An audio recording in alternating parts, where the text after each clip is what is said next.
With this month marking the 10-year anniversary of the original LEGO movie, wow, time flies, I thought it would be fun to look at the big blockbuster anniversaries this year that would make for great LEGO sets, and a few we will actually be seeing. First of all, in March it'll be 25 years since The Matrix. Now, whilst I never expect to see this in LEGO given the subject matter, it would be so cool to get one, with minifigs of Neo, Trinity and Morpheus, perhaps multiples of Agent Smith. Maybe we could even get two sets, one in a red box and the other in blue. Or maybe one with a buildable spoon that turns out just to be an empty box because there is no spoon. Of course, we have May the 4th, which will give us more Star Wars, also being the 25th anniversary of The Phantom Menace. We'll be getting a multitude of sets for this, including the Battle Droid Carrier GWP, Grogu's Bark Speeder Escape, the Bunta Eve Pod Race, buildable Droidica, Sith Infiltrator, and of course, the UCS TIE Interceptor. All of which will need immediate purchasing in an outright assault upon my bank balance. But also with a 25th anniversary in May, there's The Mummy, boasting huge adventure with lots of sand, pyramids and weirdos wrapped in loo roll.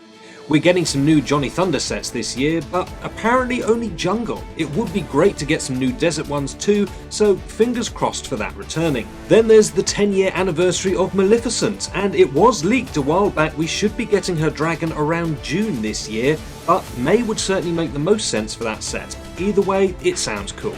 Then Harry Potter and the Prisoner of Azkaban is 20 in June, the film that is.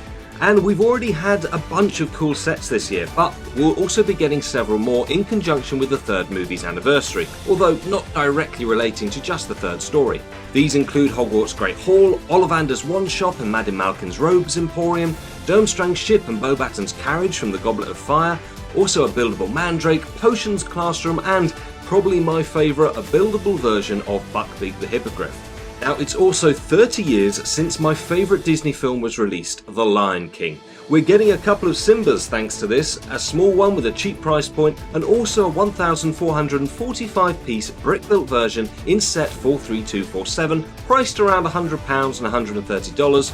Now, some are worried what this will look like, but I say Hakuna Matata. Then in June, it's of course the 40th anniversary of Ghostbusters, and don't forget this year we're also getting the latest movie, Frozen Empire. There's rumours of some new brickheads, which would be incredible and long overdue, but sadly no new sets. Indeed, the Ecto 1 is retiring this year, so make sure to get it while you can. It's also 40 years since Gremlins. I mean, how has LEGO never done this, beyond the Tiny Dimensions team back? I don't know, although I suppose you'd be in danger if the bricks got wet. There have even been some cool LEGO ideas submissions reaching the 10,000 vote supporter threshold, but sadly vetoed by LEGO. As for August, this marks the 10th year since the incredibly handsome, charming and amazing Studlord first Greystar screens. Did I say Studlord? I meant Star-Lord, of course. Easy mistake though. Yes, Guardians of the Galaxy is 10, and whilst we've had a good run of brickheads, minifigs and sets, I'm always clamouring for more. And for Disney, one of the most internally controversial and hard to make films in their history turns 60.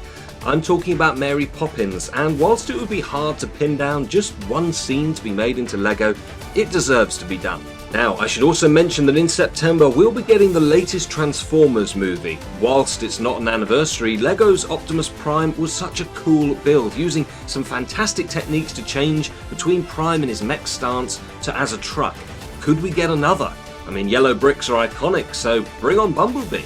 Then my next choice is for October, and 40 years since Arnie took on the role that would cement him as one of the biggest Hollywood stars in history, the Terminator. Given there's not much violence, guns or other adult themes in the films, I've no idea why LEGO hasn't embraced it already.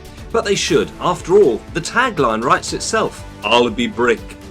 Then November marks 10 years of The Incredibles, and there are some Disney Pixar sets rumoured for the rest of the year, so it would make sense if LEGO returned to this for a small anniversary set. And also in November, it's 25 years since Sleepy Hollow, one of my favourites around Halloween. There's probably more chance of being struck by lightning than ever seeing LEGO do this as a set, but it would be so good. So there we have it. Some we know we're getting, others just sets I'd really like to see, but sadly we never will. What sets based off of films would you most like? Things that would look great in LEGO, but you fear would never meet their approval? Discuss in the comments below, hit that like button, and discover just how happy subscribing will make you. Thanks for watching, catch you on the next one.